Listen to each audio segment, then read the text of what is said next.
Hello दोस्तों, welcome back to my channel. तो कैसे हैं आप सभी लोग? आई होप आप सभी लोग अच्छे होंगे। आज मैं यूनानी के एक ऐसे कॉन्सेप्ट के बारे में बताने जा रही हूँ जो कि बहुत ज़्यादा ज़रूरी है। जी हाँ, असबाब सित्ता ज़रूरिया। सित्ता का मतलब इसमें 7 नहीं होता, 6 होता है। तो 6 एसेंशियल फैक्टर्स जो अपनी बॉडी के लिए ज़रूरी होते हैं उनसे डील करते हैं। यह आपको बताता है कि इंसान बीमार क्यों पड़ता है और सेहतमंद भी क्यों है। ठीक है, ये मैं आपको आज की वीडियो में बताने वाली हूँ। और अगर आपने ये वीडियो पूरी देख ली तो शायद आपको आपकी दवा की ज़रूरत थोड़ी कम पड़ जाए। अब मैं आपको इसका थोड़ा सा इंट्रोडक्शन दे देती हूँ। अब यूनानी का मानना है कि बीमारी अचानक से नहीं होती बल्कि गलत आदतों की वजह से होती है। और इन आदतों को यूनानी में कहा जाता है असबाब सित्ता ज़रूरिया, यानी सेहत के 6 ज़रूरी फैक्टर्स। अगर ये 6 चीज़ें बैलेंस में हैं तो इंसान हेल्दी रहता है, और अगर इम्बैलेंस हो जाए तो बीमारी शुरू हो जाती है। अब चलिए अपन एक एक करके इन चीज़ों को समझते हैं। अब पहली चीज़ होती है हवा। यूनानी के मुताबिक हवा का डायरेक्ट असर दिल, दिमाग और अपने लंग्स पर होता है। आज की क्या प्रॉब्लम है, पूरे दिन एसी में पड़े रहते हैं एक तो, दूसरा ऊपर से इतना ज़्यादा पोल्यूशन फैल रहा है, तीसरा फ्रेश एयर का ज़ीरो एक्सपोजर होता है बॉडी में। ठीक है, सॉल्यूशन इसका क्या होता है? सुबह थोड़ी देर फ्रेश हवा लेना, प्लांट्स के पास वॉक करना, बंद कमरे में कम रहना, और याद रखिए गंदी हवा इज इक्वल्स टू गंदा खून। अब इसमें दूसरा होता है गिज़ा, यानी फूड एंड ड्रिंक्स। यूनानी कहता है जैसा खाना वैसा खून और वैसी ही सेहत। यानी अपन गलत खाना खाएंगे तो जो बीमारियां पैदा होएगी, और अपन अच्छा खाना खाएंगे तो हेल्दी हो जाएगा इंसान।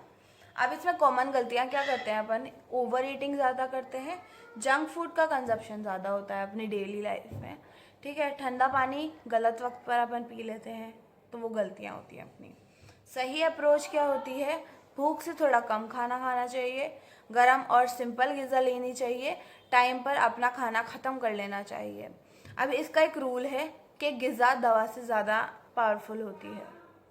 अब तीसरी चीज़ होती है हरकत व सुकून, यानी एक्सरसाइज एंड रेस्ट। आज का सबसे बड़ा प्रॉब्लम क्या होता है? या तो बिल्कुल ही हिलेंगे नहीं, बिल्कुल ही एक्सरसाइज नहीं करेंगे, या ओवर एक्सर्शन कर लेंगे। ठीक है, अब इसके नुकसान क्या होते हैं? जैसे कि मोटापा हो गया, जॉइंट पेन हो गया, या फिर डाइजेशन स्लो हो जाता है वो। अब इसको बैलेंस में कैसे लाना है? रोज़ हल्की वॉक करनी चाहिए, थोड़ा सा स्ट्रेचिंग करनी चाहिए, ओवर एक्सरसाइज अपन को नहीं करनी चाहिए। अब एक बात याद रखिए, मूवमेंट ही ज़िंदगी होती है। अब चौथी चीज़ नॉम वयक्जा, यानी स्लीप एंड वेकफुलनेस। यूनानी में कहा गया है नींद दिमाग की ग़िज़ा होती है। आज की रियलिटी क्या होती है? लेट नाइट तक मोबाइल चलाएंगे, डिस्टर्ब हो रखी है, सबकी स्लीप डिस्टर्ब हो रखी है। दिन में ज़्यादा सोएंगे, रात को नहीं सोते, रात को तो 3-3 बजे तक जागते हैं और दिन में फिर सोते हैं।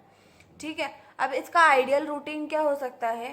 रात को जल्दी सोना, सुबह जल्दी उठना, सोने से पहले स्क्रीन बिल्कुल बंद कर देना है। ठीक है, याद रखो poor sleep is equals to poor immunity.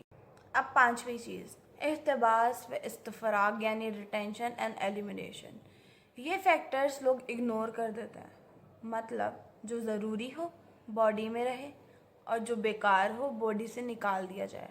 ठीक है, अब प्रॉब्लम्स क्या होती हैं? Constipation, urine issue, excessive sweating, या फिर बिल्कुल भी स्वेटिंग नहीं होना।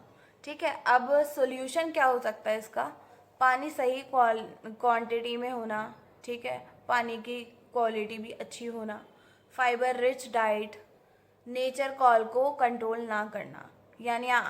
यानी सुसु आ रहा है तो जाओ आप, है ना, रोकना नहीं चाहिए, जिससे बहुत सारी बीमारियां होती हैं। ठीक है, बॉडी का सफाई का जो सिस्टम होता है सही होना बहुत ज़रूरी होता है। अब छठी चीज़ होती है आराज नफसानी, यानी mental and emotional health. Stress, गुस्सा, डिप्रेशन, ये सब डायरेक्ट बीमारी पैदा करते हैं। यूनानी कहता है दिमाग परेशान हो तो जिस्म बीमार हो जाता है। बेहतर क्या है इसमें?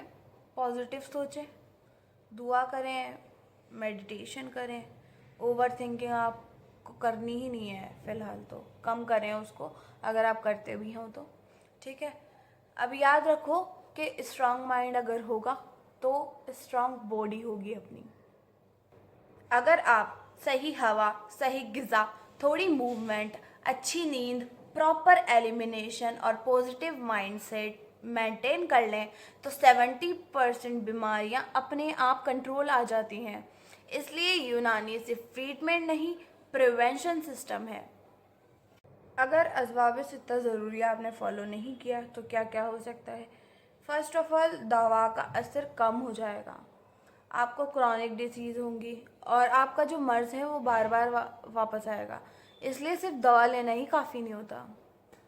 आज अगर आप एक ही चीज़ याद रखें तो वो ये है, सेहत का राज क्लिनिक में नहीं, आपकी डेली रूटीन में छुपा है। असबाब सित्ता ज़रूरिया सिर्फ यूनानी का कॉन्सेप्ट नहीं, ज़िंदगी जीने का तरीका है। तो आज की वीडियो यहीं ख़त्म करते हैं। अगर आपको ये वीडियो पसंद आई हो तो इसे लाइक करें, मेरे चैनल को सब्सक्राइब करें और इस वीडियो को शेयर करें और इसमें कमेंट में लिखें कि आप आज से कौन कौन सी आदतें अपनी सुधारने वाले हैं या आपकी कौन कौन सी आदतें ख़राब थी। ठीक है, तब तक के लिए मिलते हैं नेक्स्ट वीडियो में। तब तक के लिए बाय बाय।